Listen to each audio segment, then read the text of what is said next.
જયંતિભાઈ મોદી, મુંબઈ પૂના મોદી સમાજના પ્રેસિડેન્ટ છું અને ત્યાં શિવસેનામાં છેલ્લા 35-40 વર્ષથી હું સક્રિય છું. ત્યાં રાષ્ટ્રીય સંગઠિત શિવસેનામાં છું. રાજનીતિ અલગ વસ્તુ છે, પણ મોદી સાહેબ મારા સમાજના છે, મારા ગામના છે, અમારી પવિત્ર ભૂમિના છે. એનું અમને ગૌરવ છે, અમારું અભિમાન છે અને અમારું સ્વાભિમાન છે.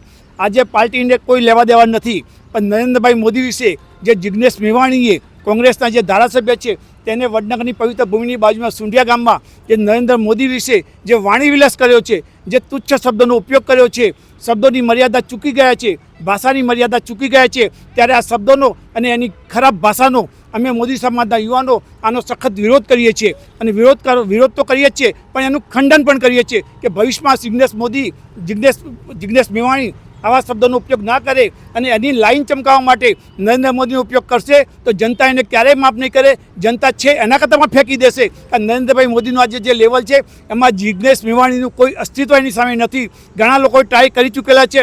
અને નરેન્દ્રભાઈ મોદી જો સંસદમાં, લોકસભામાં જેમ બોલતા હોય કે એક અકેલા સપ્પે ભારી, તો જિગ્નેશ મેવાણીનું શું આવે? એના આકાઓ જે મુંબઈમાં, દિલ્હીમાં જે છે એ લોકો પણ નરેન્દ્ર મોદીના સરેન્ડર થઈ ગયા છે. તો જિગ્નેશ મેવાણી એક ધારાસભ્ય આજે સુંઢિયા ગામમાં જે આવો વાણીવિલાસ કરે છે તેનું અમે જાહેરમાં ખંડન કરીએ છીએ અને જાહેરમાં એ માફી માગે એવો પણ એક આગ્રહ કરીએ છીએ. આજે અમે લોકો થોડાક યુવાન મિત્રો કે જેમના અંતરમાં ખૂબ જ દાદ છે, ખૂબ જ ગુસ્સો છે.